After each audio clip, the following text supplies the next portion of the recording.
Yes, this is the Hyundai Exter, and if you've been keeping track of the automotive world, then you probably know a lot about this car already. You've seen the outsides, you've seen the insides, you know the features, we even know the price. It's been launched at 6 lakhs for the base version, and it goes up to 10 lakh for the top-end auto, which is the one we're driving today. The only thing left to know was what's it like behind the wheel. And so that's what we're going to do first. But we'll stop later and take a good look around outside and in. But right now, let's begin with the powertrain.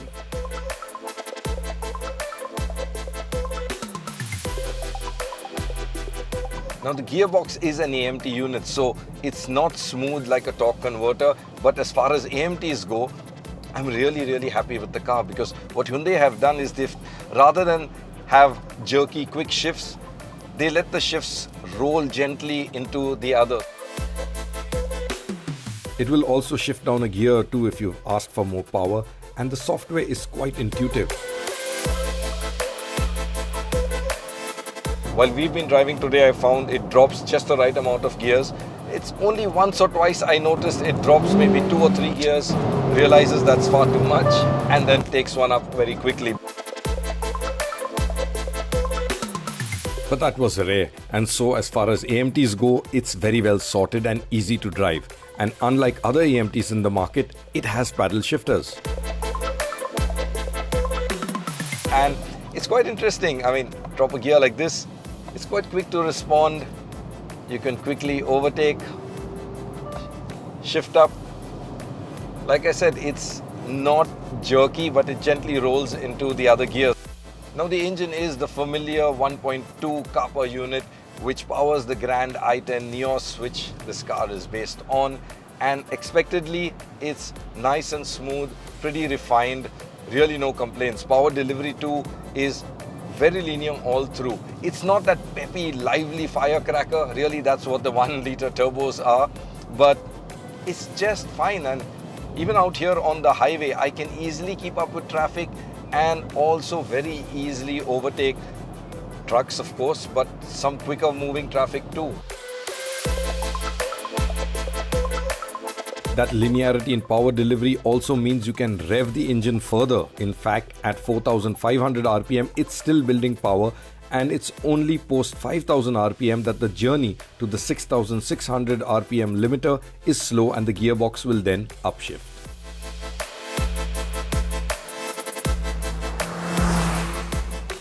Right, so on to the manual now, and I'm happy to say that the controls are really nice and light and easy. The clutch, pretty easy and light. The gear shifts, effortless. In fact, it's almost like it's assisted. You just bring it back halfway and it slots into place. So it's very effort-free. It feels a bit rubbery, but effort absolutely fine. And given that you can go through the gears a lot faster than the AMT, performance is quicker than the auto. We'll soon have this tested, so stay tuned to the Autocar India website. For now though, here are all the specs and claimed figures from Hyundai.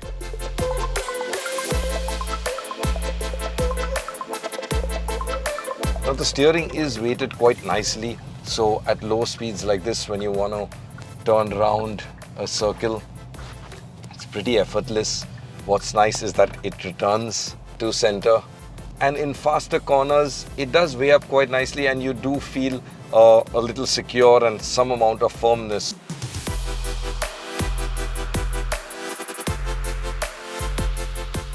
So high-speed stability is good, and the ride is amazingly pliant.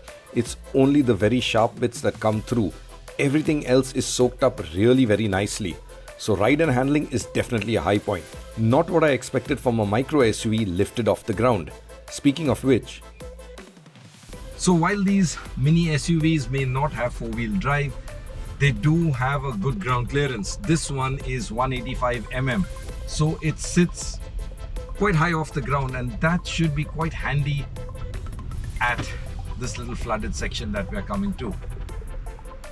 A few tips here: when driving through waterlogged areas, keep your speed low but steady, just enough to create a bow wave ahead of the car, and keep the car in low gear with your revs high.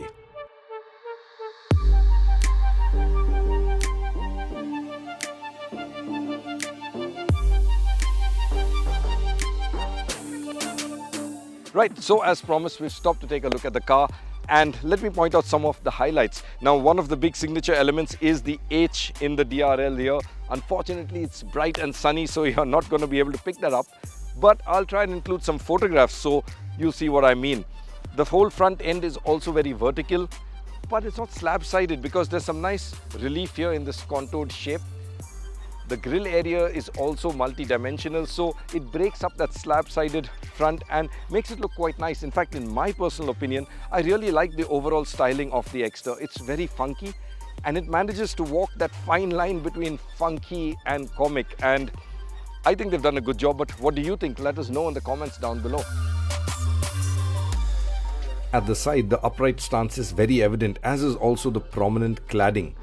Both aspects needed for that SUV look. Interestingly though, the windshield is really steeply raked for what is otherwise a very upright car. If at all there's anything I didn't like on the car in terms of its style, it's this area here. It looks a little too heavy and bulky, especially when you look at the wheels. Now at the rear, the H pattern is repeated, so you have it in red here, of course.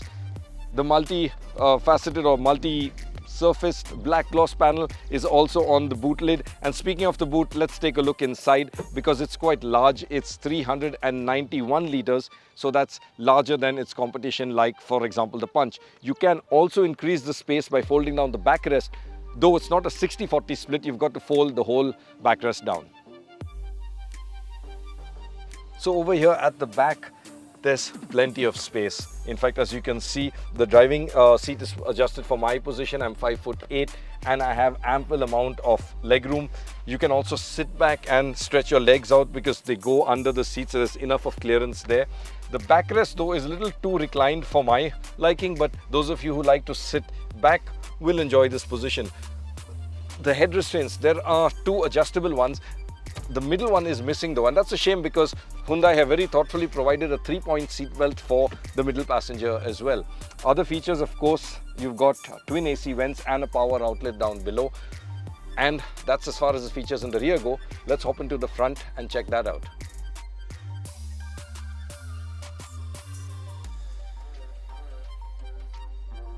Okay, so now inside is where you will find something familiar. If the outside is all new, the inside is a straight lift from the Aura or the Grand i10 Neos, and that's a good thing because I personally really like the layout because everything is where it should be. You've got knobs and dials and buttons, so while you have a touchscreen, the touchscreen also has buttons at the side for quick access to things like the volume, the radio, the navigation, etc. So that's really handy.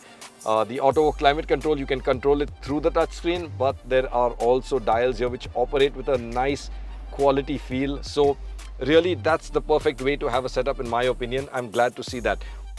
What's not perfect though is the digital instrument panel that can only change color and only has a digital readout and no dial display option.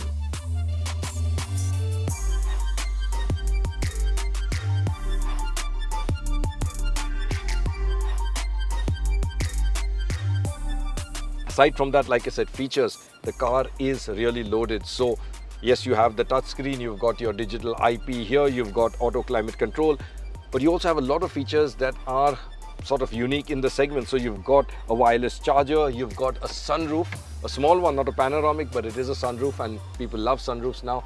And what I really like is this dash cam over here. It's a dual lens dash cam, so it films outside the front of the car and also in the cabin. And there's plenty of more equipment, including an extensive safety list.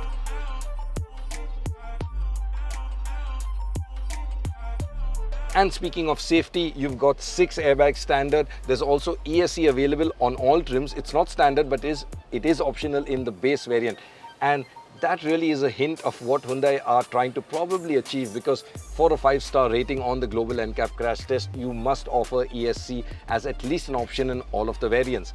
And Hyundai themselves are very confidently saying that they expect a good crash test rating. So stay tuned to the Autocar channel, because as soon as we know, you will too.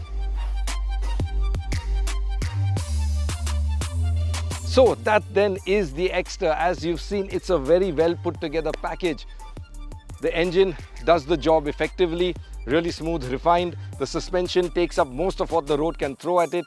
Space inside really good, and as is typically Hyundai, loaded really well and priced well too, between 6 and 10 lakh rupees. 6 lakh entry price means it goes up exactly against the Punch base versions, and at 10 lakh it's about 40 to 50,000 more than an equivalent top end Punch. What does that mean? It looks like a really close fought match is on our hands, which we are going to officiate right here on the Autocar India channel. So stay tuned to us, because we will bring the two together. But as it stands right now, the Exter is all set to throw a few punches.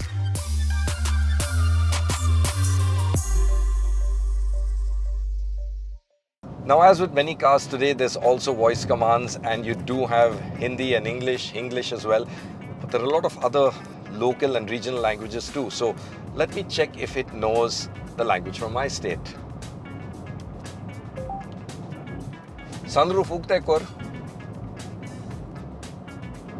Opening the sunroof. That's pretty cool. That was Konkani, my language from Goa. But I have to say, in Konkani, we do have a lot of words that are very similar to Marathi. So I'm not sure whether it picked up the language as Konkani or Marathi. I'm going to stop and we'll check whether the Konkani language is on board as well. Okay, and I did say we'll check out the languages. So here's the list. There's English, Hindi, Marathi. The other ones, unfortunately, I can't read the script. I know the Devanagari script and the Roman script.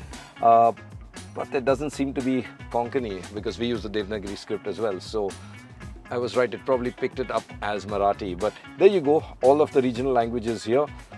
Let me know if your languages are on or which ones are missing.